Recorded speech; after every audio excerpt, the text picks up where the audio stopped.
Hello all, ఈరోజు the Hindu explainer article చూడండమ్మా. చాలా ఇంపార్టెంట్ ఆర్టికల్. ఏంటిది? India's solar power energy targets. ఓకేనా? ఇందులో చాలా అమౌంట్ ఆఫ్ డేటా అనేది ఇవ్వడం జరిగింది, రీజన్స్ ఇవ్వడం జరిగింది, హిట్స్ అండ్ మిస్సెస్ అనమాట.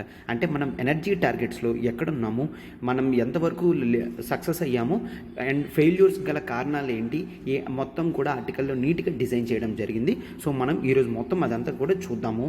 అండ్ దానికి ముందు ఒక్కసారి ఇక్కడ చూడండమ్మా, ఎల్టీఎక్స్ క్లాసెస్ నుంచి మనకి బ్యూటిఫుల్ ఆఫర్ అనేది ఆప్షనల్స్ మీద ప్రొవైడ్ చేయడం జరిగింది.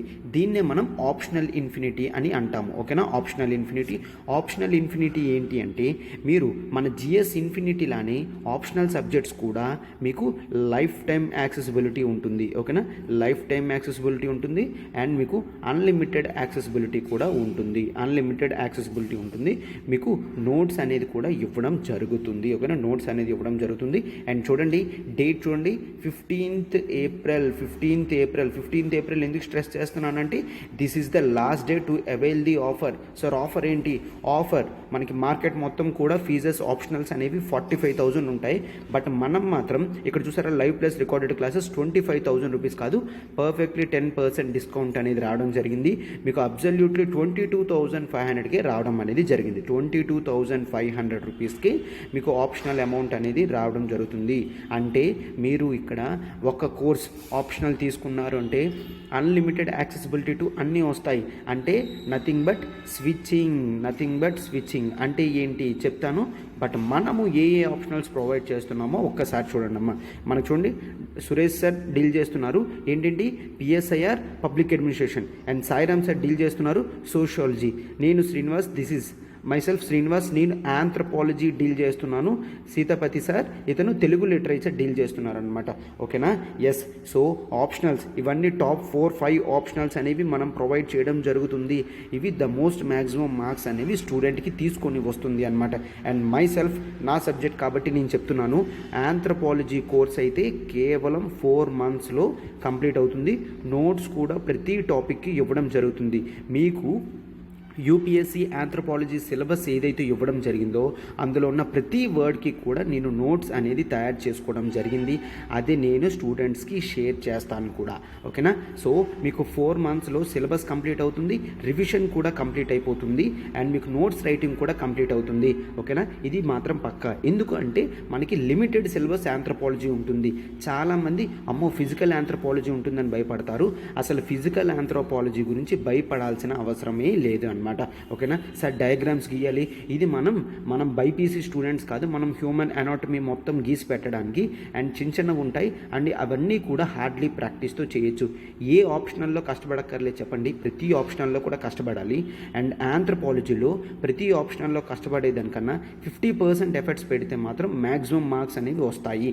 ఈజీగా మనం యావరేజ్ 300 మార్క్స్ అనేది స్కోర్ చేయొచ్చు విత్ పర్ఫెక్ట్ స్ట్రాటజీ. ఓకేనా? పర్ఫెక్ట్ స్ట్రాటజీతో మనం 300 మార్క్స్ యావరేజ్ అనేది స్కోర్ చేయగలం. ఓకేనా? సో అందుకనే డిలే చేయకండి. ఆప్షనల్ నాది డైలీ బేసిస్ మీద క్లాసెస్ అనేది కంటిన్యూ అవుతుంది. మీకు డెమో క్లాస్ కావాలన్నా కూడా మీరు అటెండ్ అవ్వచ్చు. ఒకసారి చూడండి అమ్మా, ఈ నెంబర్ ప్రత్యూష మేడంది. మేడంకి వెంటనే కాల్ చేయండి. మేడం కాల్ చేసి మీకు ఏ డౌట్స్ ఉన్నా సాల్వ్ చేసుకోండి. సబ్స్క్రిప్షన్ కూడా వెంటనే అడగండి. ఆంథ్రపాలజీ డెమోకైనా మేడంకి ఒకసారి కాల్ చేస్తే మీకు యాక్సెసిబిలిటీ అనేది ఇస్తారనమాట. ఓకేనా?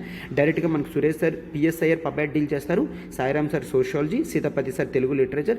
ప్రతి ఆప్షనల్స్లో కూడా మనం 100% ఇవ్వడం అనేది జరుగుతుంది అనమాట. 100% ఇవ్వడం జరుగుతుంది. సరే, ఈ స్విచ్చింగ్ ఆప్షన్ ఏంటి?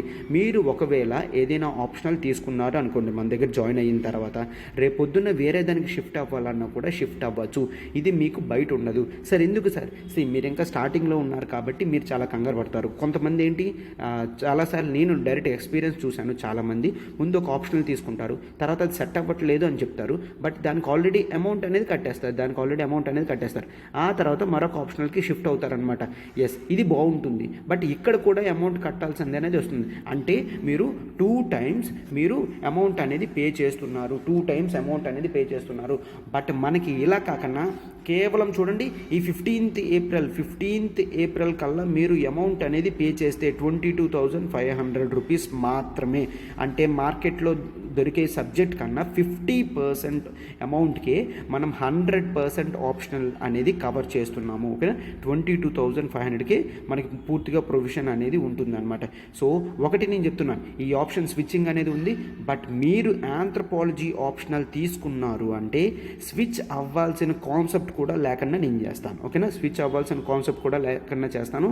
అండ్ నాది అసలు ఆర్ట్స్ బ్యాక్గ్రౌండ్, నాది అసలు commerce and arts background. So నేను క్లాస్ ఆంథ్రోపాలజీ చదివినప్పుడు మీరు కూడా ఖచ్చితంగా సాల్వ్ చేయగలరు. అది ఏమాత్రం కూడా ఓన్లీ బయాలజీ బ్యాక్గ్రౌండ్ స్టూడెంట్సే తీసుకోవాలని కాన్సెప్ట్ లేదమ్మా. ఓకేనా, సో దీన్ని జాగ్రత్తగా కంప్లీట్ చేయండి. మీకు మరొక బ్యూటిఫుల్ ఆఫర్ ఏంటంటే లైఫ్ టైం వ్యాలిడిటీ ఇది వస్తుంది. లైఫ్ టైం వ్యాలిడిటీతో మీకు వస్తుందన్నమాట. ఎక్స్క్లూజివ్ ఆఫర్ మనకి ఎప్పుడో కానీ ఆప్షనల్స్ మీద అసలు డిస్కౌంట్ అనేది రాదమ్మా. ఇప్పుడు 10% డిస్కౌంట్ అనేది ఇవ్వడం జరుగుతుంది. ఓకేనా, సో డేట్ ఎప్పుడు 15th ఏప్రిల్ అనమాట. 15th April. ఓకేనా, సో డెసిషన్ అనేది వెంటనే వైజ్గా తీసుకోండమ్మా. So everyone, welcome to LTX classes. మనం ఈరోజు ద హిందూ ఎక్స్ప్లెయినర్లో టెక్స్ట్ అండ్ కాంటెక్స్ట్ భాగంగా ఏం తీసుకోవడం జరిగింది? Hits and misses India's solar energy targets. ఓకేనా, ఇండియా సోలార్ ఎనర్జీ టార్గెట్స్ మనం మిస్ అయ్యామా, హిట్ చేసామా అనేది ఈరోజు టాపిక్లో కంప్లీట్ ఇన్ డీటెయిల్ డేటాతో మనం చూడడం అనేది జరుగుతుంది అనమాట. ఓకేనా, and this is Srinivas. Total article అనేది ఈరోజు డీల్ చేస్తుంది. This is Srinivas. ఓకేనా, క్వశ్చన్ చూడండి, మనం ఎప్పుడు ఏ విధమైన అప్రోచ్ ఫాలో అవుతాం? ఫస్ట్ క్వశ్చన్ అనేది ఇస్తాం. సో మీరు ఆ ఓరియంటేషన్లో క్లాస్ అనేది వింటారు. తర్వాత మీరు కామెంట్ బాక్స్లో ఆన్సర్ అనేది రాసి పెడతారనమాట. ఓకేనా, సో క్వశ్చన్ చూడండి ఏంటి? Net meeting solar energy targets are very significant in achieving net zero emission target. ఓకేనా, నెట్ జీరో ఎమిషన్ టార్గెట్ అంటే ఏంటి? సోలార్ ఎనర్జీ టార్గెట్స్ ఏంటి?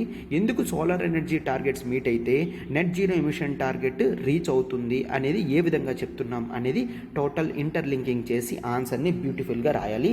ఆ అప్రోచ్ అనేది మనం లాస్ట్లో చూస్తాం. అండ్ ఫైండ్ లాక్యూనే అంటే గ్యాప్స్ ఏవైతే ఉన్నాయో, లాక్యూనే అంటే గ్యాప్. సో గ్యాప్స్ని ఫైండ్ చేయండి in achieving and provide solutions. ఓకేనా, ఎస్. ఇప్పుడు మనం ఈ క్వశ్చన్ని లాస్ట్లో డీల్ చేస్తాం. ఫస్ట్ ముందు మనం టాపిక్లోకి వెళ్ళిపోదాం. ఓకేనా, చూడమ్మా, మనకి ఎల్టీఎక్స్ క్లాసెస్ నుంచి మనం ఇప్పుడు హైదరాబాద్ అశోక్ నగర్ బ్రాంచ్లో ఓపెన్ చేయడం జరిగింది. హైదరాబాద్ అశోక్ నగర్లో బ్రాంచ్ ఓపెన్ చేయడం జరిగింది అమ్మ. మనకి యూపీఎస్సీ ఇన్ఫినిటీ ఆఫ్లైన్ అనేది ఫస్ట్ టైం మనం హైదరాబాద్లో స్టార్ట్ చేయడం జరిగింది. మనకి ఆల్రెడీ విశాఖపట్నంలోని శ్రీకాకుళంలో బ్రాంచెస్ అనేవి ఉన్నాయి. బట్ హైదరాబాద్ అనేది మనకి ఎక్స్క్లూజివ్ బ్రాంచ్ అనమాట. ఓకేనా, హైదరాబాద్ ఆఫ్లైన్ బ్రాంచ్లో నేను పాలిటీ డీల్ చేస్తున్నానమ్మా. This is Srinivas. మీరు ఒకవేళ ఏ డౌట్స్ గురించి ఆప్షనల్ జాయిన్ అవ్వడానికి కానీ, ఆఫ్లైన్ జాయిన్ అవ్వడానికి కానీ, ఆన్లైన్ దేని గురించి డిస్కస్ చేయాలన్నా కూడా మీరు మన బ్రాంచ్కి విజిట్ చేయొచ్చు. మన బ్రాంచ్ చూడండి, ఈ నెంబర్ ప్రత్యూష మేడంది. కాల్ చేస్తే మేడం మీకు డీటెయిల్స్ అనేవి ఇస్తారనమాట. ఓకేనా, మనం వెబ్ ఇన్ఫర్మేషన్ కూడా షేర్ చేస్తాము, ఎక్కడ లొకేషన్ ఇదంతా. సో మీరు దాన్ని బట్టి మన ఇన్స్టిట్యూట్కి రీచ్ అవ్వచ్చు. ఆఫ్లైన్లో మనము జిఎస్ టాపిక్స్ అన్నీ అండ్ ఎస్ఏ టాపిక్స్ అన్నీ కూడా కంప్లీట్ చేస్తాం అట్ వెరీ అఫోర్డబుల్ ప్రాసెస్. ఆ అఫోర్డబుల్ ప్రైసెస్లో కూడా మీరు ఈఎంఐ మంత్లీ 5,000 కడితే సరిపోతుంది. మంత్లీ 5,000 ఈఎంఐ కడితే మనకు సరిపోతుంది అనమాట. ఓకేనా, అండ్ యూపీఎస్సీ ఇన్ఫినిటీ మనకి మొత్తం total me preparation first to last end to end అనేది కంప్లీట్ అవుతుంది. మనకి ఎవరైతే యూట్యూబ్లో మన ఛానల్ని ఫాలో అవుతున్నారో వాళ్ళందరికీ కూడా ఓపెన్ ఇన్విటేషన్ అమ్మా. Free demo for 3 days. 3 days మీరు ఫ్రీ డెమోకి అటెండ్ అవ్వచ్చు. ఆ తర్వాత మీరు క్లాసెస్ని ఎక్స్పీరియన్స్ చేసిన తర్వాత డెసిషన్ అనేది తీసుకోవచ్చు. 3 days ఫ్రీ డెమోగా మీరు తీసుకోవడం చేయొచ్చు. ఓకేనా, ఎక్స్పీరియన్స్ మీరు క్లాసెస్ ఎక్స్పీరియన్స్ చేయండి. ఆ తర్వాత మీరు డెసిషన్ అనేది మీరు తీసుకోవచ్చు అనమాట. మనకి టోటల్ ఇది లైఫ్ టైం వ్యాలిడిటీ అనేది ప్యాకేజ్ వస్తుంది. అంటే ఏమవుతుంది, లైఫ్ టైం ప్యాకేజ్లో మీకు అన్లిమిటెడ్ యాక్సెసిబిలిటీ ఉంటుంది. ఎప్పుడు ఎన్నిసార్లు కావాలంటే అన్నిసార్లు మనం జనరల్గా క్లాసెస్ అనేవి వినొచ్చు అనమాట. ఓకేనా, అండ్ డబల్ ధమాకా చూడండి అమ్మా. ఈ ఆఫర్ 15th వరకు ఏంటంటే యూపీఎస్సీ ఆఫ్లైన్ తీసుకున్న వాళ్ళకి UPSC online UPSC online content worth 60,000 rupees worth content మొత్తం కూడా టోటల్ ఫ్రీ వస్తుంది అనమాట, కాంప్లిమెంట్గా వస్తుంది. అంటే మీరు ఆఫ్లైన్ క్లాస్ మిస్ అయినప్పటికీ కూడా దాన్ని ఆన్లైన్ క్లాస్లో కంప్లీట్ చేయొచ్చు. సో బ్యాచ్ అనేది స్టార్ట్ అవుతుంది కాబట్టి మీరు వెంటనే వచ్చి రిజిస్టర్ అనేది చేసుకోవచ్చు. నెంబర్ చూడమ్మా, ప్రత్యూష మేడం కాల్ చేయండి, మీకు ఏ డౌట్స్ ఉన్నా క్వేరీస్ ఉన్నా సాల్వ్ చేసుకోండి. సబ్స్క్రిప్షన్కి వెంటనే మేడంకి కాల్ చేసి మన ఇన్స్టిట్యూట్కి విజిట్ చేయండి. ఓకేనా, మన ఇన్స్టిట్యూట్కి అయితే మాత్రం మెయిన్గా విజిట్ అనేది చేయండి అమ్మా. ఆఫ్లైన్ కాదు, ఆన్లైన్ కూడా మనం కొత్త బ్యాచ్ అనేది స్టార్ట్ చేయడం జరుగుతుందమ్మా. ఆన్లైన్ కూడాను మనం ఇక్కడ యూపీఎస్సీ ఇన్ఫినిటీ అనేది ఆన్లైన్లో స్టార్ట్ చేయడం జరిగింది. APSC group 1 and TSPSC group 1 అనేది స్టార్ట్ చేయడం జరిగింది. ఓకేనా, యూపీఎస్సీ ఇన్ఫినిటీ ఫీజు వచ్చేసి కేవలం 60,000 రూపీసే అండ్ ఏపీఎస్సీ గ్రూప్ 1 వచ్చేసి కేవలం 45,000 రూపీసే, టీఎస్పీఎస్సీ గ్రూప్ 1 వచ్చేసి కేవలం 45,000 రూపీసే. ఓకేనా, మనకి యూపీఎస్సీ ఇన్ఫినిటీలో జిఎస్ టాపిక్స్ అన్నీ కవర్ అవుతాయి, ఎస్ఐ టాపిక్ అన్నీ కవర్ అవుతుంది అండ్ మనం డైలీ బేసిస్ మీద కరెంట్ అఫైర్స్ రివిజన్ అని చేస్తాము. తర్వాత డైలీ సిఏ బేస్ మీద ఎంసీక్యూస్ అనేవి డిస్కషన్ చేస్తాము అండ్ మనము డే 1 నుంచి ఆన్సర్ రైటింగ్ కూడా స్టార్ట్ చేస్తాము. Daily answer writing. ఓకేనా, అన్నిటికీ కూడా మీకు యాక్సెసిబిలిటీ ఉంటుంది. అండ్ బ్యూటిఫుల్ కోర్స్ ఏంటి అంటే ఈ 15th ఏప్రిల్ వరకు చేసుకుంటే చూడండమ్మా, 15th ఏప్రిల్ జాగ్రత్తగా గుర్తుంచుకోండి, ఎందుకంటే 2 days మాత్రమే ఉంది. హర్రీగా మీరు డెసిషన్ అనేది తీసుకుంటేనే మీకు అమౌంట్ అనేది సేవ్ అవుతుంది, తర్వాత ఫీజు అనేది రివైజ్ అవ్వబోతుంది అమ్మ. ఓకేనా, ఆన్సర్ రైటింగ్తో పాటు మనకి ఇక్కడ ఎన్సీఆర్టీ కూడా కంప్లీట్గా ఫ్రీ అనేది మీకు యాక్సెసిబిలిటీ ఇవ్వడం జరుగుతుంది. ఓకేనా, ఎన్సీఆర్టీ. అండ్ నెక్స్ట్ మరొక డబల్ ధమాకా ఆఫర్ ఏంటి అంటే యూపీఎస్సీ ఇన్ఫినిటీ తీసుకుంటే మీకు ఏపీఎస్సీ గ్రూప్ 1 కంప్లీట్లీ ఫ్రీ వస్తుంది అండ్ టీఎస్పీఎస్సీ గ్రూప్ 1 కూడా కంప్లీట్లీ ఫ్రీ వస్తుంది అనమాట. ఓకేనా, సో మీరు అసలు దేని గురించి కూడా ఆలోచించాల్సిన అవసరం కూడా లేదు. అండ్ మీకు మిగిలిన బ్యాంక్ ఎగ్జామ్స్ కానీ ఆర్బీఐ గ్రేడ్ బి ఎగ్జామ్స్ కానీ ప్రతి దానికి కూడా మీకు యాక్సెసిబిలిటీ అనేది వస్తుంది. సో మీరు అస్సలు దీని గురించి ఆలోచించవసరం లేదు. వ్యాలిడ్ ఎంతవరకు అమ్మా, 15th ఏప్రిల్ వరకే. 15th ఏప్రిల్ తర్వాత 60,000 ఫీజు కాస్త 70,000కి పెరగబోతుంది. అనవసరంగా 10,000 అమౌంట్ అనేది మీరు ఎక్స్ట్రా పే చేయకండి. ఓకేనా, సో 15th ఏప్రిల్ ఈ 2 days మన క్లాసెస్ మీకు ఎలా ఉంటాయో తెలుసు. సో మీరు అసలు క్లాసెస్ గురించి ఆలోచించాల్సిన అవసరం కూడా ఉండదు. ఓకేనా, అండ్ ఈ ఫీజు కూడా మీరు ఒక్కసారి ముందు సబ్స్క్రిప్షన్ చేసుకున్నారంటే మంత్లీ మీరు 5,000 చొప్పున కడుతూ క్లియర్ చేయొచ్చమ్మా. ఓకేనా, మంత్లీ మీరు 5,000 చొప్పున కడుతూ దీన్ని క్లియర్ చేయొచ్చు. అండ్ నెక్స్ట్ ఈ నెంబర్ చూడండి, ప్రత్యూష మేడంకి మీరు కాల్ చేయండి. మీకు ఏ విధమైన డౌట్ ఉన్నా కూడా మేడం మీకు క్వేరీస్ అనేవి సాల్వ్ చేస్తారు. ఓకేనా, అండ్ మనకి ఇది లైఫ్ టైం వ్యాలిడిటీ ప్యాకేజ్ అనేది వస్తుందన్నమాట. అంటే అన్లిమిటెడ్ యాక్సెసిబిలిటీ, ఎన్నిసార్లు కావాలంటే అన్నిసార్లు, మిగిలిన ఇన్స్టిట్యూట్స్ లాగా 1 time 2 time కాదు, ఎన్నిసార్లు కావాలంటే అన్నిసార్లు యాక్సెసిబిలిటీ చేయొచ్చు. అండ్ మనకి ఇక్కడ లైఫ్ టైం వ్యాలిడిటీ అనేది ఉంటుందమ్మా. ఓకేనా, ఎస్. సో ఇప్పుడు మనం మన ఆర్టికల్లోకి వెళ్ళిపోతున్నాం, చూడండి అమ్మా. Hits and misses India's solar power energy targets. India's solar energy power target. ఓకేనా, ఒక్కసారమ్మా ఎవరైతే ఆర్టికల్ వింటున్నారో మీరు కరెంట్ అఫైర్స్ బుక్ కానీ, లేదంటే మీరు ప్రత్యేకంగా ఏదైనా బుక్ పెట్టుకుంటే అందులో కానీ, లేదంటే మీ ఎన్విరాన్మెంటల్ రిలేటెడ్ బుక్ కానీ, లేదంటే ఒక A4 షీట్ పేజ్ అయినా కూడా తీసుకోండి. నేను ఇచ్చిన డేటా కానీ, స్కీమ్స్ కానీ, ప్రాబ్లమ్స్ కానీ ఇవన్నీ కూడా మీరు ఒక దగ్గర రాసుకుంటే మీకు ఈజీగా సింగిల్ టైం ఎప్పుడైనా ఎగ్జామ్కి వెళ్ళినప్పుడు ఫట్మని మీకు రివిజన్ అయిపోతుంది 2 minutesలో. ఓకేనా, సో అందుకని ఒక A4 షీట్ తీసుకోండి. నేను చెప్పిన డేటా అంతా కూడా దాని మీద పెట్టడానికి ట్రై చేయండి అమ్మా. ఓకేనా, ద ఇయర్ పోస్ట్ 2000s తర్వాత మనకి ఎక్కువ ఏమైంది, ఎన్విరాన్మెంటల్ కాన్షియస్నెస్ అనేది పెరిగింది. ఓకేనా, ఎస్. ఆల్రెడీ మనకి 1990sలోనే 1992 ఎస్ అగ్రిమెంట్స్ అనేవి జరిగాయి. బట్ ఎన్విరాన్మెంటల్ కాన్షియస్నెస్ అనేది ఎస్ అప్పటికే పెరిగింది. But most probably environmental consciousness అంటే ఏంటి, వరల్డ్ లెవెల్లో క్లైమేట్ చేంజ్ ఎఫెక్ట్ అనేది తెలుస్తుంది. ఓకేనా, ఎస్ క్లైమేట్ అనేది చేంజ్ అవుతుంది, గ్లోబల్ టెంపరేచర్స్ అనేవి పెరుగుతున్నాయి, ఓషన్ ఎసిడిఫికేషన్ జరుగుతుంది, యానిమల్స్ చనిపోతున్నాయి, ఫుడ్ సెక్యూరిటీ మిస్ అయిపోతుంది, పీపుల్కి ఏమీ దొరకడం లేదు, ఉన్న వాటర్ లెవెల్ అవైలబిలిటీ తగ్గిపోతుంది అండ్ ఓషన్ లెవెల్ అనేది పెరిగిపోతుంది. ఇవన్నీ కూడా క్లైమేట్ చేంజ్ రీజన్స్. ఓకే, అయితే దీన్ని ఇలా కంటిన్యూస్గా తీసుకొని వెళ్తే మనకి నెక్స్ట్ 100 yearsలో ఇంకేమీ మిగలదు అని అర్థం చేసుకొని ఏం చేశారు, జనరల్గా ఎస్ వీలైనంత వరకు కూడా క్లైమేట్ చేంజ్ ఇంపాక్ట్ అనేది తగ్గించడానికి చూస్తున్నారు. క్లైమేట్ చేంజ్ ఇంపాక్ట్ అనేది తగ్గించడానికి చూస్తున్నారు అనమాట. ఎస్ అంటే క్లైమేట్ చేంజ్ అంటే ఏ ఒక్క కంట్రీ తీసుకుంటే సరిపోదు, ప్రతి కంట్రీ కూడా తీసుకుంటేనే అవుతుంది అన్నమాట. ఓకేనా, ప్రతి కంట్రీ కూడా ఏదైతే వాళ్ళ టార్గెట్స్ అనేవి ఫిక్స్ చేసుకొని దాన్ని రెగ్యులేట్ చేయడానికి అండ్ దాన్ని అచీవ్ చేయడానికి ట్రై చేస్తారో అక్కడే మనం గెలుస్తాము. ఇన్ ద సెన్స్ ఈ క్లైమేట్ చేంజ్ని కంట్రోల్ చేస్తాం. అంటే ఇది గ్లోబల్ ఎఫర్ట్స్గా ఉండాలి, గ్లోబల్ ఎఫర్ట్స్. ఓకేనా, yes. And main reason of climate change అనేది మనం జనరల్గా ఏం చూస్తామంటే ఫ్యూయల్ ఎమిషన్స్ అనేది చూస్తామన్నమాట. ఫ్యూయల్ ఎమిషన్స్ అంటే మనం వెహికల్స్ వాడతాం కదమ్మా, ఆ వెహికల్స్ వల్ల వచ్చే gases releases, smoke and everything కదా, కార్బన్ డైఆక్సైడ్ కానీ కార్బన్ మోనాక్సైడ్ కానీ ఇవన్నీ కూడా రిలీజ్ అవుతాయి కదా. ఇవన్నీ కూడా మనకి ఏం చేస్తుంది, గ్లోబల్ వార్మింగ్ అనేది చేస్తుంది. ఓకేనా, ఇవి అన్నీ కూడా పొటెన్షియల్ గ్లోబల్ వార్మింగ్ గ్యాసెస్ అన్నమాట. సో అందుకు వాటన్నిటినీ మనం కంట్రోల్ చేయాలి అంటే ముందు ఫ్యూయల్ ఎమిషన్స్ అనేవి తగ్గించాలి.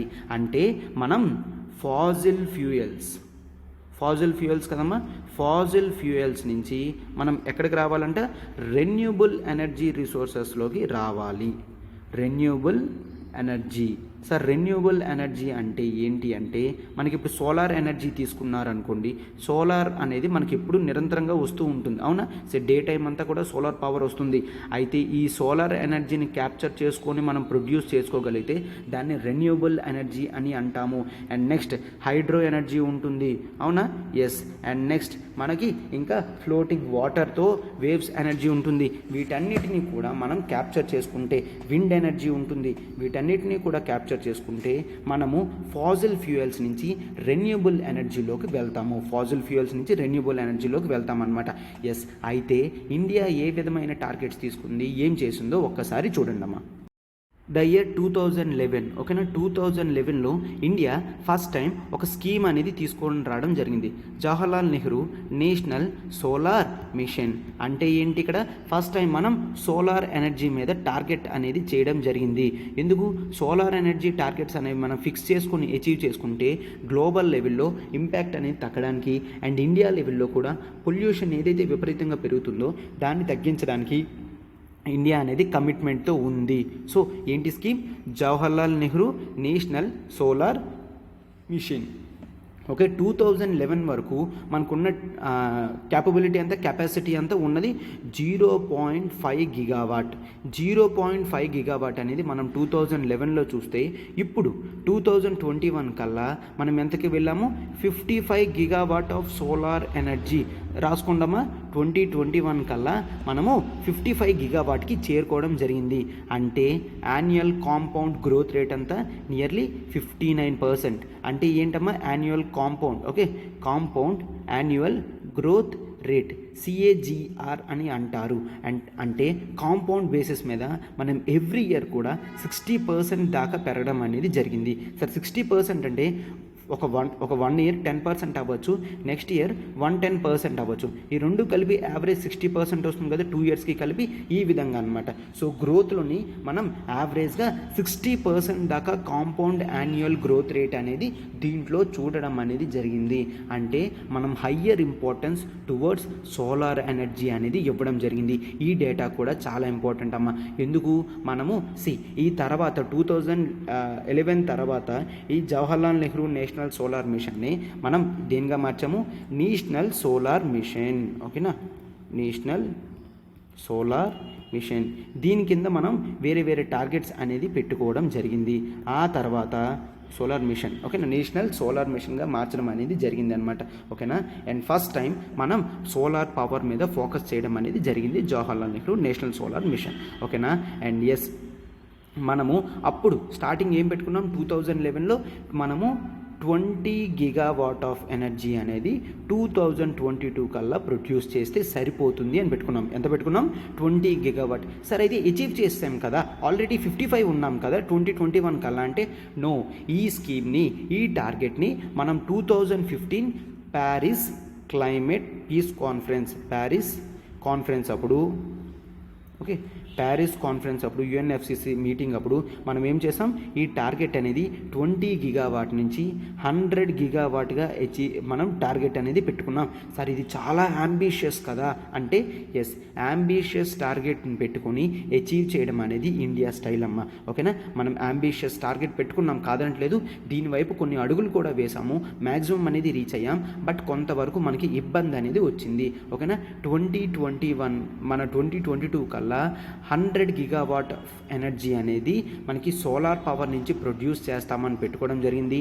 ఆ తర్వాత గవర్నమెంట్ కూడా ఏం టార్గెట్ పెట్టుకుంది, 100 గిగావాట్ నుంచి 300 గిగావాట్. బట్ అప్పుడే కాదమ్మా, ఎప్పటికి 2030కి. ఓకేనా, టార్గెట్ అచీవ్ చేసిన వెంటనే కూర్చోవడం కాదు, నెక్స్ట్ టార్గెట్ అచీవ్ చేయడానికి మనం ట్రై చేస్తాము. ఓకేనా, 100 గిగావాట్ నుంచి 300 గిగావాట్. సో ఇప్పుడు మన టార్గెట్ అంతా 300 గిగావాట్ బై 2030 అనేది పెట్టుకోవడం అనేది జరిగింది అనమాట. ఓకేనా, ఈ సోలార్ ఎనర్జీ టార్గెట్స్ అండ్ ర్యాంకింగ్స్లో చూస్తే ఫస్ట్ ఎవరున్నారమ్మా, first China, and next USA, next Japan, ఆ నెక్స్ట్ జర్మనీ, అండ్ ఆ తర్వాత ర్యాంకే ఇండియా. అంటే ఇండియా అనేది 5th లార్జెస్ట్ ప్రొడక్షన్. మీకు చూసేటప్పుడు 55 గిగావాట్ చాలా తక్కువ అనిపించవచ్చు, బట్ గ్లోబల్ లెవెల్లోనే మనం 5th ర్యాంక్. అంటే యూకే కన్నా ఎక్కువ, ఫ్రాన్స్ కన్నా ఎక్కువ. ఓకేనా, అంటే మనం బాగానే అచీవ్మెంట్ చేస్తున్నాము అని మీనింగ్ అనమాట. Okay, 55 gigawatt renewable energy capacity. మనం ఏంటి, half of the total renewable capacity. ఎంత రెన్యూబుల్ ఎనర్జీ, ఆల్రెడీ నేను చెప్పాను కదా, విండ్, సోలార్, హైడ్రో ఇవన్నీ కూడా చూసాం కదమ్మా. వాటన్నిటిలో కంపేర్ చేస్తే మనము హాఫ్ ఆఫ్ ది థింగ్, అంటే మనకి హైడ్రో పవర్ ప్రాజెక్ట్స్ కూడా వస్తాయి. మనం డ్యామ్ ఉందనుకోండి, డ్యామ్ కన్స్ట్రక్షన్ దగ్గర పెడితే, టర్బైన్స్ పెడితే అది ఎలక్ట్రిసిటీ ప్రొడ్యూస్ చేస్తుంది, అవునా కదా. సో ఇప్పుడు చూడండి, ఇదొక వాటర్ ఇది అనుకోండి, ఇక్కడ డ్యామ్ అనేది మనం కన్స్ట్రక్షన్ చేసాము అనుకోండి, ఇక్కడ టర్బైన్స్ పెట్టాము అనుకోండి, ఈ వాటర్ ఫ్లో అయినప్పుడు టర్బైన్స్ తిరుగుతూ ఉంటాయి కదా, ఇందులోంచి మనకి ఎలక్ట్రిసిటీ అనేది మనం ప్రొడ్యూస్ చేస్తాము. అంటే వీటన్నిటితో కలిపినప్పటికీ కూడా half of the total renewable energy targets excluding large hydro power projects తీస్తే మనకి సోలార్ పవరే హాఫ్లో ఉంది. సోలార్ పవర్ హాఫ్లో ఉంది అంటే మనం అంత ఇంపార్టెన్స్ అనేది సోలార్ పవర్కి ఇవ్వడం అనేది జరిగింది అనమాట. ఓకేనా, ఓకే, సో టోటల్ రెన్యూబుల్లో half solar. And next overall energy ప్రొడక్షన్లో దీని పర్సంటేజ్ 14%. అంటే ఏంటి, ఇక్కడ జనరల్గా మనకు హయ్యెస్ట్ ఫార్మ్ ఆఫ్ ప్రొడక్షన్ ఎక్కడ జరుగుతుంది, త్రూ కోల్ అనమాట. కోల్ నుంచి మనం పవర్ యూనిట్స్కి పంపించేసి కోల్ నుంచి ఎనర్జీ అనేది ప్రొడక్షన్ అనేది చేస్తున్నాము. సో అంటే మనకి ఇక్కడ 14% ఆఫ్ ఓవరాల్లో మనకి సోలార్ ఎనర్జీ ఉంది.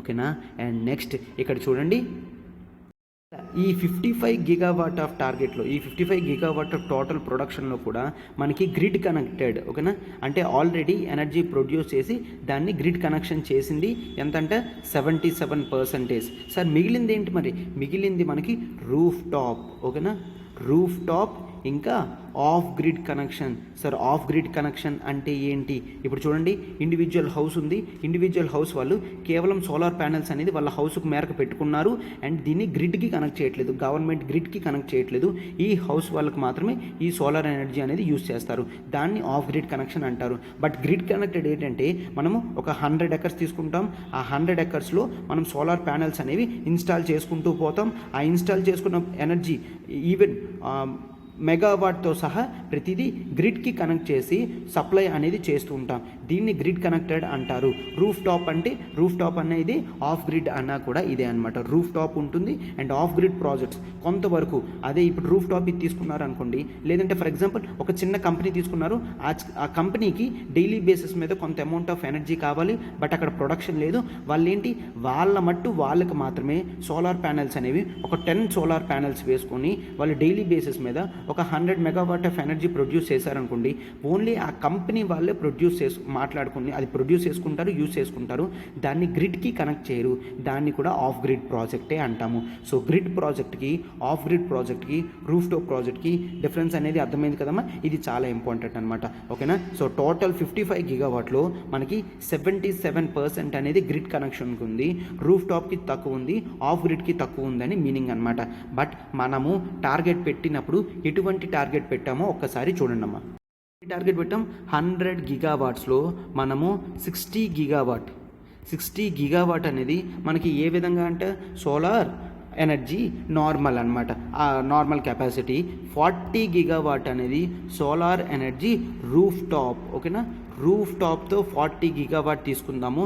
60 గిగావాట్ అనేది యూటిలిటీ స్కేల్ మీద, అంటే నార్మల్గా అనమాట. ఓకేనా, ల్యాండ్స్లో పెట్టడం ఇదండి, దాన్ని మనం యూటిలిటీ స్కేల్ అని సింపుల్గా అంటాము. రూఫ్ టాప్ అంటే హౌసెస్ మీద ఉన్న రూఫ్స్ మీద పెట్టడం అనేది. ఓకేనా, ఎస్.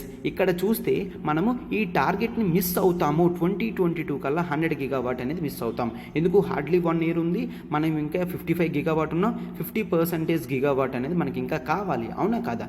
అండ్ ఎస్, నెక్స్ట్ వీళ్ళు ఏం ఎక్స్పెక్ట్ చేస్తున్నారంటే 2022 కల్లా మనము సమ్వేర్ 19 గిగావాట్ అనేది ప్రొడ్యూస్ చేస్తాము అని ఎక్స్పెక్ట్ చేస్తున్నారు. ఆ 19 గిగావాట్లో మనకి 15.8 గిగావాట్ అనేది యూటిలిటీ స్కేల్ మీద, రూఫ్ టాప్ మీద వచ్చేసి కేవలం 3.5 గిగావాట్ మాత్రమే వస్తుంది అని అంటున్నారు. అంటే ఇక్కడ మనం అచీవ్ చేయాల్సిన 60 గిగావాట్ టార్గెట్ అనేది నియర్గానే మిస్ అవుతాం. బట్ రూఫ్ టాప్ పెట్టుకున్న 40 గిగావాట్ అని చాలా ఫార్ స్కేల్లో మనం మిస్ అవుతాము అని చెప్తున్నారు అనమాట. అంటే ఎంత? ఇప్పుడు ఈ 60 గిగావాట్లో మనం ఇప్పుడు ఒక 15.8 చేసి 2022 కల్లా మనం ఎంత మిస్ అవుతామంటే హార్డ్లీ నియర్లీ 2 గిగావాట్ దగ్గర మాత్రమే మనం మిస్ అవుతాము. So that is fair enough. But ఇక్కడ రూఫ్ టాప్లో 40 గిగావాట్ అనేది పెట్టాం కదా, ఇది హార్డ్లీ ఎంత మిస్ అవుతాము? 25 గిగావాట్. అంటే టోటల్ 15 అచీవ్ చేస్తున్నాము, 25 గిగావాట్ మేర మనం మిస్ అవుతాము అని చెప్పడం జరిగింది. సో ఇప్పుడు మనం నెక్స్ట్ ఈ రూఫ్ టాప్కి ఏం చేస్తే బాగుంటుంది, అసలు ఏమైంది?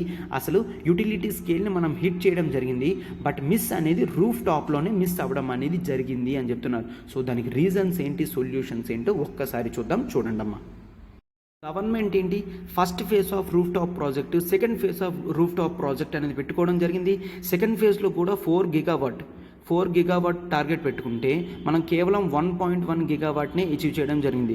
ఓవరాల్ 40లో కూడా మనం ఎంత టోటల్ అన్నీ చేసినప్పటికీ కూడా ప్రస్తుతానికి ఎంత ఉన్నామంటే ప్రస్తుతానికి 12 గిగావాట్ ఎంత ఉండడం జరిగింది.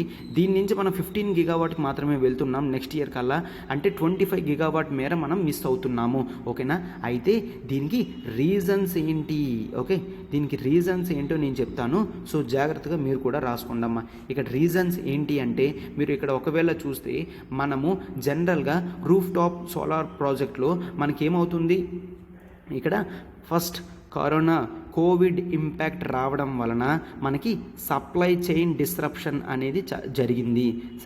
సప్లై చైన్ డిస్రప్షన్ అంటే ఏంటి అంటే ఎక్కడైతే టోటల్గా మన ప్రొడక్షన్ అనేది జరగాలో, సప్లై అనేది రూఫ్ టాప్కి జరగాలో అక్కడ మిస్ అయ్యింది. Okay, yes, one thing because of covid మనము ఈ రూఫ్ టాప్ సోలార్ ఇన్స్టాలేషన్ది మనం సప్లై చైన్ డిస్ట్రప్షన్ అనేది జరిగింది. అండ్ తర్వాత పాలసీ రిస్ట్రిక్షన్స్ అనేవి జరిగాయి. అంటే ఏంటి, ఈ టైంలో మనము అంత మూమెంట్ లేకపోవడం వల్ల దీనికి పాలసీ రిస్ట్రిక్షన్స్ అనేవి జరగడం జరిగింది. ఆ టైంలో హయ్యర్ అమౌంట్ ఆఫ్ ఇంపార్టెన్స్ అనేది జరగలేదు అని చెప్తున్నారు. And next regulatory road block అంటే రెగ్యులేటరీ మెషర్స్ కూడా చాలా టైట్గా ఉన్నాయి. మనం యాక్సెప్టెన్స్ తెచ్చుకోవడం కానీ, లేదంటే మాట్లాడడం కానీ, చేసుకోవడం కానీ, గవర్నమెంట్ పర్మిషన్స్ తీసుకోవడం కానీ, ఇవన్నీ కూడా చాలా ఉన్నాయి. అంటే ఆల్రెడీ ఒక ఎగ్జిస్టింగ్ కనెక్షన్ అనేది నాకు ఉంటుంది, దాన్ని క్యాన్సిల్ చేయాలి, నేను మొత్తం రూఫ్ టాప్ పెట్టుకోవాలి, అది ఇన్స్టాలేషన్ చేయాలి, ఇవన్నీ కూడా ప్రాబ్లమ్స్ ఉంటాయి అని చెప్తున్నారనమాట. అండ్ ఆ తర్వాత నెట్ మీటరింగ్తో ఇబ్బంది వస్తుంది. సార్ నెట్ మీటరింగ్ అంటే ఏంటి? గవర్నమెంట్ పీపుల్కి సపోర్ట్ చేయడానికి చూడండి ఏం చేశారు, ఆల్రెడీ నాకు హౌస్ ఉంది, నా హౌస్కి ఆల్రెడీ డిస్కామ్స్ వాళ్ళు పవర్ ఇస్తున్నారు. ఓకేనా, డిస్కామ్స్ వాళ్ళు పవర్ ఇస్తున్నారు. బట్ నేనేంటి, నా హౌస్ పైన ఖాళీ ఉంది, గవర్నమెంట్ స్కీమ్ ఉపయోగించుకొని నేను రూఫ్ టాప్ సోలార్ పవర్స్ అనేవి పెట్టడం జరిగింది, రూఫ్ టాప్ సోలార్ ప్యానెల్స్ అనేది పెట్టడం జరిగింది. ఇప్పుడు చూడండి, నా హౌస్కి కేవలం 10 మెగావాట్ మాత్రమే సరిపోతుంది అనుకుంటే, 10 మెగావాట్ మాత్రమే మా హౌస్కి సరిపోతుంది. బట్ నేను ఇక్కడ ప్రొడ్యూస్ చేసేది మాత్రం 25 మెగావాట్. ఇక్కడ నెట్ మీటరింగ్ ఎంతవరకు, నాకు సోలార్ ప్యానెల్స్ లేనంత వరకు కూడా డిస్కామ్స్ వాళ్ళు 10 మెగావాట్ అనేది ఇవ్వడం జరిగింది. ఇప్పుడు నా సోలార్ ప్యానెల్సే 25 మెగావాట్ ప్రొడ్యూస్ చేస్తుంది కాబట్టి 10 మెగావాట్ అనేది నేను యూస్ చేసుకుంటాను, మిగిలిన 45 మెగావాట్ అనేది డిస్కామ్స్కి అమ్మేస్తాను. దాన్నే నెట్ మీటరింగ్ అంటారు. అంటే నెట్ మీటరింగ్ అంటే ఏంటి, నీకు కావాలన్నప్పుడు అప్పుడు నీకు డిస్కౌంట్స్ నుంచి వస్తుంది. నువ్వు ఒకవేళ ప్రొడ్యూస్ చేస్తే రిటర్న్ నువ్వు దానికి అమ్మచ్చు. దాన్నే నెట్ మీటరింగ్ అంటారు. ఓకే, ఈ నెట్ మీటరింగ్ అప్పుడు చాలామంది డిస్కామ్స్ వాళ్ళు అంత యాక్సెప్టెన్స్ అనేది చేయలేదు. ఓకేనా, ఎందుకు కన్సిస్టెంట్గా వీళ్ళు ఇస్తారో లేదో తెలియదు కదా, సో ప్రాబ్లం అవుతుంది అని చెప్పేసి చాలా వరకు అంత ఇంపార్టెన్స్ అనేది వాళ్ళు చూడడం అనేది జరగలేదు. గవర్నమెంట్ కూడా ప్రెషరైజ్ అనేది చేయలేదు. Okay, so net metering issues అనేవి ఉన్నాయి. అండ్ మనం సోలార్ సెల్స్ అండ్ వేఫర్స్ ఇవన్నీ కూడా ఇంపోర్ట్ బేసిస్ మీదే మనకు జరిగింది. అంటే more than 95% of solar cells అన్నీ కూడా మనం ఇంపోర్ట్ చేసుకోవడమే జరిగిపోతుంది. And next power purchasing agreements అనేది మనం అగ్రిమెంట్స్ చేసుకోవట్లేదు. పవర్ సప్లై అగ్రిమెంట్స్ అనేది మనం చేసుకోవడం లేదు. సో ఈ విధంగా అండ్ నెక్స్ట్ ఫైనాన్షియల్ ఇష్యూస్ వస్తున్నాయి. బ్యాంకింగ్ వాళ్ళు ఎటువంటి రోల్ అనేది ప్లే చేయట్లేదు. అంటే బ్యాంకింగ్ ఒకవేళ మనకి తక్కువ అమౌంట్కి ఇచ్చింది అనుకోండి ఇంట్రెస్ట్ రేట్తోని, సో అప్పుడు మనం దీని కాసి చూస్తాము అని చెప్పడం జరిగింది. బట్ ఎస్, ఇప్పుడు కొంతమేర పెరగడం అనేది జరిగింది. దాని రీజన్స్ ఏంటో కూడా చూద్దామన్నమాట. అండ్ మనం టార్గెట్ని మిస్ అవ్వడానికి కారణాలు ఇది. గ్లోబల్ సప్లై చైన్ డిస్రప్షన్ ఒకటి, పాలసీ రిస్ట్రిక్షన్స్ ఒకటి, రెగ్యులేటరీ రోడ్ బ్లాక్ ఒకటి, నెట్ మీటరింగ్ ఇష్యూస్ ఒకటి, సెల్స్ మాడ్యూల్స్ అన్నీ కూడా ఇంపోర్ట్ చేసుకోవడం జరుగుతుంది. సో ప్రైసెస్ అనేవి పెరుగుతున్నాయి. And next power supply agreements, PSA అంటే ఏంటమ్మా, పవర్ సప్లై అగ్రిమెంట్స్ అనేది మనం ఫిక్స్ చేసుకోవట్లేదు. అండ్ బ్యాంకింగ్ నుంచి కూడా మనకి బ్యూటిఫుల్ ఆఫర్స్ కానీ మెషర్స్ కానీ ఇవన్నీ కూడా రావట్లేదు. ఓకేనా, and future open access charges కూడా మనం అటువంటి స్కీమ్స్ లాగా తీసుకొని రావడం జరగలేదు అని చెప్తున్నారనమాట. ఓకే, బట్ ఇప్పుడు కొంతమేర పెరిగే ఛాన్స్ ఉంటుంది. అది ఏంటో ఒక్కసారి చూడండి అమ్మా. ఇప్పుడు ఇన్స్టలేషన్ ఎందుకు పెరుగుతుంది? ఆ మాత్రమైన కారణం ఏంటి అంటే మనము గ్లోబల్ అనేది ట్రేడ్ అనేది ప్రీవియస్గా రావడం జరిగింది. అండ్ తర్వాత మనం ఏం చూస్తాము, టెక్నాలజీ అనేది పెరగడం జరిగింది. సో దాని కాస్ట్స్ అనేవి తగ్గడం స్టార్ట్ అయ్యాయి. రీసెర్చ్ అండ్ డెవలప్మెంట్ పెరిగింది, దాని టెక్నాలజీ కాస్ట్ అనేది తగ్గడం జరిగింది.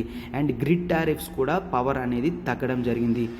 గ్రిడ్ టారిఫ్స్ అంటే డిస్కామ్స్ వాళ్ళు సప్లై చేసిన పవర్ కాస్ట్ అనేది పెరగడం జరిగింది. సో దీని కాస్ట్ ఎప్పుడైతే పెరిగిందో మనం ఆటోమేటిక్గా దేనికాస్త షిఫ్ట్ అవుతాము, సోలార్ ఎనర్జీ వైపు షిఫ్ట్ అవుతాము. ఓకే, గ్రిడ్ కాస్ట్ పెరిగింది, టెక్నాలజీ కాస్ట్ తగ్గింది. అండ్ నెక్స్ట్ కన్జ్యూమర్ అవేర్నెస్ కూడా పెరగడం అనేది స్టార్ట్ అయింది. అంటే వాళ్ళు కూడా ఎన్విరాన్మెంటల్ కాన్షియస్నెస్లోకి రావడం జరిగింది. ఎన్విరాన్మెంట్కి మంచిది కదా అని ఉన్న వాళ్ళందరూ కూడా సోలార్ ఎనర్జీలోకి వెళ్తే మంచిది అన్నమాట. అండ్ ఎనర్జీ కాస్ట్ అనేవి తగ్గాయి. ఎనర్జీ కాస్ట్ అంటే ఒకప్పుడు సోలార్ ఎనర్జీ ఒక 1 మెగావాట్ అనేది ప్రొడ్యూస్ చేయాలి అంటే మనకి లిటరల్లీ 16 రూపీస్ అయ్యేది. ఇప్పుడు 1 మెగావాట్ ఆఫ్ ఎనర్జీ ప్రొడ్యూస్ చేయడానికి నియర్లీ 2 రూపీస్ అవుతుంది. 2 రూపీస్ టు 2.5 రూపీస్ మాత్రమే అవుతుంది. అంటే చాలా వరకు తగ్గడం స్టార్ట్ అయింది, అవునా కదా? అంటే లిటరల్లీ 8 టైమ్స్ అనేది తగ్గడం అనేది జరిగింది అనమాట. ఓకేనా, సో ఇంత తక్కువకు వచ్చింది కాబట్టి ఇప్పటికైనా దీని నుంచి గ్రో అవుతుంది. ఓకే, అయితే ఇండియా ఏం తీసుకుంటుంది? ఇండియాకి ఎందుకు ఇంపార్టెంట్? ఇండియా టార్గెట్స్ అనేది ఇవ్వడం జరిగింది. ఏంటంట, 2070 కల్లా నేను నెట్ గ్లోబల్ ఎమిషన్స్ అనేది తీసుకొస్తాను. నెట్ కార్బన్ ఎమిషన్స్ అంటే కార్బన్ని ఎంతైతే ప్రొడ్యూస్ చేశానో అంతే మొత్తంలో కార్బన్ని నేను తీసుకుంటే నా టోటల్ నెట్ ఎఫెక్ట్ అనేది జీరోకి వస్తుంది. ఓకేనా, నేను కార్బన్ ఎమిషన్ ఆపను, బట్ ఎమిషన్ చేసింది బ్యాక్ తీసుకుంటే అప్పుడు నా వల్ల జరిగే కార్బన్ ఎమిషన్స్ అనేది నెట్ జీరో అవుతుంది కదా అని చెప్పడం జరిగింది. అండ్ నెక్స్ట్ ఏంటి అంటే గ్లాస్గో 2021లో ఈ అగ్రిమెంట్, దీని మీద మనం అంబిషియస్ టార్గెట్ అనేది పెట్టడం జరిగింది. ఈ 2017 కల్లా ఇది అచీవ్ చేస్తాము. And next total 500 gigawatt of energy అనేది రెన్యూబుల్ ఎనర్జీ 2030 కల్లా చేస్తాము. అండ్ అందులో most of the things like 450 gigawatt, like అందులో కూడా 300 గిగావాట్, ఈ 500 గిగావాట్లో 300 గిగావాట్ అనేది సోలార్ ఎనర్జీ మీద చేస్తాము అని పెట్టడం జరిగింది. సో దీనికి అనుగుణంగా మనం స్కీమ్స్ కూడా తీసుకొని రావడం జరిగింది. ఆ స్కీమ్స్ కూడా నేను చెప్తాను. బట్ మనం వీటితోనే పాటు ఎక్స్ట్రా మనం ఇన్నోవేటివ్ బేసిస్ మీద మనం ఏం చేస్తాం, హైబ్రిడ్ మెథడ్స్ అనేవి యూస్ చేస్తాము. అంటే సోలార్ ఎనర్జీ యూస్ చేస్తే మీకు కేవలం మార్నింగ్ మాత్రమే ఉంటుంది. బట్ ఒకవేళ మనం సోలార్ ప్లస్ విండ్ పెట్టుకున్నాము అనుకోండి 24 అవర్స్ వస్తుంది అనమాట. సో ఈ విధంగా రెన్యూబుల్ ఎనర్జీ ప్లస్ స్టోరేజ్ ఫెసిలిటీతో రౌండ్ ది క్లాక్ పెట్టుకోవడం and traditional solar wind projects అనేవి పెట్టుకోవడం, వీటి వల్ల మన టార్గెట్స్ అనేది అచీవ్ చేస్తాము. ఓకేనా, ఇవి ఇన్నోవేటివ్ హైబ్రిడ్ ప్రాజెక్ట్స్ అనమాట, innovative hybrid projects. Okay, and waste to energy తయారు చేయడం, ఆ ప్లాంట్స్ని వీటిని కలపడం, ఈ విధంగా చేస్తే మనము ఈ టార్గెట్స్ని అచీవ్ చేయగలము. ఇటువంటివి అచీవ్ చేస్తేనే గ్లోబల్ లెవెల్లో కూడా మనకి మంచిది అని చెప్పేసి మనం చెప్పుకోవడం అనేది జరుగుతుంది. సో ఇప్పుడు ఎటువంటి స్కీమ్స్ ఇండియాలో ఉన్నాయో ఒక్కసారి చూడండి అమ్మా. ఫస్ట్ ఏంటంట, నేషనల్ సోలార్ మిషన్, దీంతో మనం టార్గెట్స్ పెట్టుకోవడం జరిగింది. And next government scheme solar energy subsidy scheme ఒకటి ఉంది, సోలార్ ఎనర్జీ సబ్సిడీ స్కీమ్ అన్నమాట. ఓకేనా, అంటే మీకు కొంతమేరకు సబ్సిడీ అనేది కూడా ఇవ్వడం జరుగుతుంది. ఓకేనా, అండ్ నెక్స్ట్ సోలార్ పార్క్స్ అనేవి డెవలప్ చేసుకోవచ్చు, అంటే లార్జ్ అమౌంట్లో మీరు సోలార్ పార్క్స్ అనేవి డెవలప్ చేసి చేసుకోవచ్చు అనమాట. అండ్ నెక్స్ట్ మనము ఉదయ్ స్కీమ్ అనేది కూడా తీసుకొని రావడం జరిగింది, అంటే Ujjwal discoms assurance Yojana. So దీని నుంచి మనం ఎనర్జీ ఎఫిషియన్సీ కన్జర్వేషన్ ఇవన్నీ కూడా చేయడం అనేది జరుగుతుంది. And next solar energy corporation of ఇండియాని స్టార్ట్ చేయడం జరిగింది. ఓకేనా, ఇది ఏంటి అంటే వైబుల్ ప్రాజెక్ట్స్ చూస్తుంది, రెన్యూబుల్ ఎనర్జీ ప్రాజెక్ట్స్ అన్నీ కూడా ఇది దగ్గరుండి చూసుకుంటుంది. Solar energy corporation of India and roof top scheme అనేది తీసుకొని రావడం కూడా మనము చేయడం అనేది చేశాము. అండ్ నెక్స్ట్ మిగిలిన స్కీమ్స్ ఏంటి అంటే మనము ప్రధాన్ మంత్రి కుసుమ్ కిసాన్ ఊర్జా సురక్ష ఏవం ఉత్తాన్ మహాభియాన్ పిఎం కుసుమ్ స్కీమ్ అనేది తీసుకొని రావడం కూడా జరిగింది. అంటే మనము అగ్రికల్చర్ ఏరియాస్లో కొంతవరకు వీటిని ప్రొడ్యూస్ చేసి వాటిని సేల్ చేయొచ్చు, ఎనర్జీని ప్రొడ్యూస్ చేసి సేల్ చేయొచ్చు. అండ్ అటల్ జ్యోతి యోజన ఓకేనా, ఎస్, ఇవన్నీ కూడా రెన్యూబుల్ ఎనర్జీ, ఇవన్నీ కూడా ఇన్ పర్టికులర్గా సోలార్ ఎనర్జీకి సంబంధించిన స్కీమ్స్ అనమాట. మీరు ఇందులో హార్డ్లీ 4-5 స్కీమ్స్ అనేది గుర్తుంచుకున్నా కూడా సరిపోతుంది. ఓకేనా, ఈ విధంగా మనం off grid and on grid ప్రాజెక్ట్స్కి మనం వేరే స్కీమ్స్ అనేవి ఇస్తూ మనం వీటిని ప్రమోట్ చేయడం అనేది జరుగుతుంది అనమాట. ఓకేనా, ఎస్. సో ఇప్పుడు మనం మన టాపిక్ అనేది ఇన్ డీటెయిల్డ్గా కాంప్రహెన్సివ్గా డేటాతోని లాక్యునాస్తోని సొల్యూషన్స్తో కూడా చెప్పడం అనేది జరిగింది. సో ఇప్పుడు క్వశ్చన్కి వెళ్దాం, చూడండి అమ్మా. చూసారు కదమ్మా, టాపిక్ మనం ఎంత డీటెయిల్డ్గా నీట్గా నేర్చుకోవడం అనేది జరిగిందో. సో అందుకనే మనం ఇండివిజువల్ సబ్జెక్ట్స్ కూడా ఇప్పుడు ఎవరైతే స్టార్టింగ్లో ఉన్నారో వాళ్ళు ఏ సబ్జెక్ట్ ఇండివిజువల్ సబ్జెక్ట్స్ అయినా తీసుకోవచ్చు. ఎనీ సబ్జెక్ట్ మనం కేవలం ఎంతకి ఇస్తున్నాము, 5,000 రూపీస్కి ప్రొవిషన్ అనేది జరుగుతుంది. అంటే ఇండివిజువల్ సబ్జెక్ట్స్ లైక్ ఎకానమీ కానీ, హిస్టరీ కానీ, పాలిటీ కానీ, జోగ్రఫీ కానీ. చూడండి, ఎకానమీ సురేష్ సార్ డీల్ చేస్తున్నారు, హిస్టరీ సాయిరామ్ సార్ డీల్ చేస్తున్నారు, పాలిటీ మై సెల్ఫ్ శ్రీనివాస్ నేను డీల్ చేస్తున్నాను, జోగ్రఫీ ప్రసాద్ సార్ డీల్ చేస్తున్నారు. మీరు మా రికార్డెడ్ క్లాసెస్కి కేవలం 5,000 రూపీస్తో మీ ప్రిపరేషన్ అనేది స్టార్ట్ చేయొచ్చు. ఇది మీకు లైఫ్ టైం వ్యాలిడిటీ అనేది వస్తుందన్నమాట. సో డిలే చేయకుండా పాలిటీ మీరు ఎప్పుడూ చూడని విధంగా మనం పాలిటీ క్లాసెస్ అనేది డిస్కస్ చేయడం అనేది జరుగుతుంది. సో మీకు డెమో క్లాస్ కావాలన్నా కూడా ఇప్పుడు ఇక్కడ నెంబర్ చూడండి, ప్రత్యూష మేడంకి కాల్ చేసి మీరు యాక్సెసిబిలిటీ అనేది అడగచ్చు అనమాట. మీరు మన డెమో క్లాసెస్ ఆల్రెడీ మీరు మన యూట్యూబ్లో నేను ఏ విధంగా కాంప్రహెన్సివ్గా నీట్గా డీటెయిల్డ్గా ఎక్స్ప్లెనేషన్ చేస్తున్నానో చెప్తున్నాను కదా. సో మీరు ఏమాత్రం ఆలోచించకుండా ఇండివిజువల్ సబ్జెక్ట్స్ అనేవి మీరు తీసుకొని స్టార్ట్ చేయొచ్చు అనమాట. సో ప్రత్యూష మేడంకి కాల్ చేయండి, మీకు ఏ డౌట్స్ ఉన్నా కూడా క్వేరీస్ అనేవి మేడం సాల్వ్ చేస్తారు. ఓకేనా, ఏంటమ్మా, meeting solar energy targets are very significant in achieving net zero emission targets. అవునా, సో లాక్యునస్ని ఫైండ్ చేయండి అండ్ సొల్యూషన్స్ని ప్రొవైడ్ చేయండి. ఓకే ఫైన్, ఓకేనా. సో ఇప్పుడు మీకు క్వశ్చన్ ఏంటి అంటే కింద కామెంట్ బాక్స్లో అందరూ పెట్టండి అమ్మా. వీడియో అనేది వాచ్ చేసిన తర్వాత మనము recent conference of parties UNFCCC Glasgow మీటింగ్లో కొన్ని టార్గెట్స్ అనేవి ఇవ్వడం జరిగింది. వాటినే పంచామృత్ ఫిలాసఫీ అని అంటాము. ఓకేనా, ఆ పంచామృత్ ఫిలాసఫీలో ఎటువంటి టార్గెట్స్ అనేది ఇండియా గ్లోబల్ లెవెల్లో కమిట్మెంట్ ఇచ్చిందో మీరు కామెంట్ బాక్స్లో చెప్పండి. ఓకేనా, I will see and I will appreciate for that. ఓకేనా, సో ఖచ్చితంగా కామెంట్ బాక్స్లో పంచామృత్ టార్గెట్స్ అనేవి పెట్టండి. మీరు ఇటువంటివి రాయడం వల్ల మీ పార్టిసిపేషన్ పెరుగుతుంది అండ్ మీరు ఆ టార్గెట్ని ఒకసారి రివైజ్ చేసి గుర్తుంచుకున్నట్టు కూడా అవుతుంది అనమాట. సో వెంటనే పెట్టండి. అండ్ నెక్స్ట్ చూడండి, దీన్ని మనం ఎట్లా సాల్వ్ చేస్తాము. ఫస్ట్ ఇంట్రడక్షన్ అనేది పెడతాము. ఇంట్రడక్షన్లో ఏంటి, ఇండియా రీసెంట్గా గ్లాస్గో మీటింగ్ 2021 2031లో net zero emissions will be achieved by 2070 అని అంటుంది అని మీరు పెడతారు. అండ్ వీటిని మీట్ అవ్వడానికి India solar energy both renewable energy targets అనేది పెట్టుకోవడం జరిగింది అని ఇంట్రడక్షన్లో రాస్తారు. తర్వాత బాడీలో mainly concentration on solar energy targets. మనం 2011లో first national solar mission like JNNUM Jawaharlal Nehru national solar mission అనేది స్టార్ట్ చేయడం జరిగింది. అప్పుడు కేవలం 0.5 గిగావాట్ అనేది ఉన్నది. ఇప్పుడు మనం ఎంతకు వచ్చామమ్మా 55 గిగావాట్కి రావడం జరిగింది. కాంపౌండ్ యాన్యువల్ గ్రోత్ రేట్ అనేది 60% ఇయర్లో ఉంది అని రాస్తారు బాడీలో. ఆ తర్వాత why solar energy is significant అని రాస్తారనమాట. సోలార్ ఎనర్జీ సిగ్నిఫికెన్స్ ఏదో రాస్తారు. ఏంటి, it is renewable form of energy, అది తక్కువ ప్రైసెస్లో వస్తుంది. అండ్ ఆఫ్ గ్రిడ్ కనెక్షన్కి, ఆన్ గ్రిడ్ కనెక్షన్కి అండ్ ఇట్లాగా రూఫ్ టాప్ సోలార్ ప్రాజెక్ట్స్ వల్ల కూడా ఇండివిజువల్ టార్గెట్స్ అనేది మనం మిస్ చేయకుండా చేయొచ్చు. High amount of energy efficiency అనేది మనం సోలార్ ఎనర్జీలో చూడొచ్చు. టెక్నాలజీ కూడా పెరిగింది కాబట్టి కాస్ట్స్ అనేవి తగ్గాయి. సో మినిమల్ అమౌంట్స్తో టార్గెట్స్ అనేవి మనం అచీవ్ చేయొచ్చు అని రాస్తాము. ఆ తర్వాత and importance of solar energy in overall energy production అని పెడతాము. ఎంతమ్మా టోటల్ ఎనర్జీలో మన 14% అనేది సోలార్ ఎనర్జీ ఉన్నది. అండ్ నెక్స్ట్ రెన్యూబుల్ ఎనర్జీలో half of the total energy production అనేది సోలార్ మీదే ఉన్నది అని మీరు రాస్తారు. ఆ తర్వాత లాక్యునేస్ అని రాస్తారు. లాక్యునేస్ ఏంటమ్మా, మనము యూటిలిటీ స్కేల్లో సంపాదించడం అనేది జరిగింది. బట్ రూఫ్ టాప్లో 40 గిగావాట్ ఉన్నది కదా, అక్కడ 25 గిగావాట్ మాత్రమే మనము మిస్ అవుతున్నాం. 25 గిగావాట్ మనం మిస్ అవుతున్నాము అని రాస్తారు. సో లాక్యునేస్ ఏంటి, global supply chain disruption, administrative road blocks, ఇందాక అన్ని డిస్కస్ చేయడం జరిగింది కదమ్మా. Lack of consumer awareness, finances సరిగ్గా లేవు, స్కీమ్స్ అనేవి సరిగ్గా పాలసీ రిస్ట్రిక్షన్స్ అనేవి ఉన్నాయి. సో ఇవన్నీ కూడా రాస్తారు. సో అండ్ నెక్స్ట్ సొల్యూషన్స్ అనేది పెడతారు. సొల్యూషన్స్లో ఏం పెడతారు అంట, కన్జ్యూమర్ అవేర్నెస్ పెంచి కొత్త స్కీమ్స్ అనేవి తీసుకొచ్చి గవర్నమెంట్ బ్యాంకింగ్ స్ట్రక్చర్తో మాట్లాడి ప్రాబుల్ స్కీమ్స్ అనేది తీసుకొని రావాలి. And already public sector undertakings ఏవైతే ఉన్నాయో లైక్ కోల్ ఇండియా కానీ NTPC కానీ వీళ్ళలో ఉన్న ఫండ్స్ అనేవి వాళ్ళు ఎక్కువ దేనికి ఖర్చు పెట్టాలంట, టెక్నాలజీ.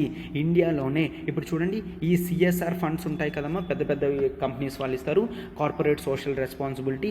ఆ CSR ఫండ్స్ అనేవి మనము ఇంపోర్ట్ అనేది తగ్గించి, సోలార్ ప్యానల్స్ అండ్ మాడ్యూల్స్ అనేవి ఇంపోర్ట్ తగ్గించి లోకల్ లెవెల్లోనే మ్యానుఫ్యాక్చరింగ్ ప్రొడక్షన్కి టెక్నాలజీ రీసెర్చ్ అండ్ డెవలప్మెంట్ చేయాలి. ఓకేనా. సో ఈ విధంగా మీరు సొల్యూషన్స్ అనేవి ఇవ్వండి అనమాట. ఓకేనా. అండ్ లాస్ట్లో మనం కన్క్లూషన్ అనేది ఇస్తాము. ఏంటి, ఇండియా ఎప్పుడు కూడా అంబిషియస్ టార్గెట్స్ని పెట్టుకొని అచీవ్ చేస్తుంది. సో గ్లోబల్ లెవెల్లో తన గ్లోబల్ పవర్ని రీజనల్లో ఒక రెస్పాన్సిబుల్ పవర్ కింద అరైవ్ అవ్వడానికి ఇది ఒక మంచి పరిస్థితి అని చెప్పేసి మనం రాస్తాము. దీన్ని మనం అచీవ్ చేయాలని రాస్తామన్నమాట. విధంగా కన్క్లూషన్ ఇస్తే సరిపోతుంది. చూడండమ్మా, మనం వీడియో చేసినప్పుడు చాలా హార్డ్ వర్క్ అనేది చేస్తాము. అది మీరు ఎప్రిషియేషన్ అనేది చేస్తారని మేము అనుకుంటున్నాం అనమాట. ఎర్లీగా వీడియోస్ పెడితే మీరు చూడడానికి మీకు టైం ఉంటుందని వీడియోస్ అనేవి మనం ఎర్లీగా నేను మార్నింగ్ 4:30కి లేచి నేను సబ్జెక్ట్ అనేది చదివి రీసెర్చ్ అంతా చేసి మీకు క్లాస్ అనేది చెప్తున్నాను. సో హార్డ్ వర్క్కి మీరు ఎప్రిషియేషన్ చేస్తారనుకుంటున్నాను.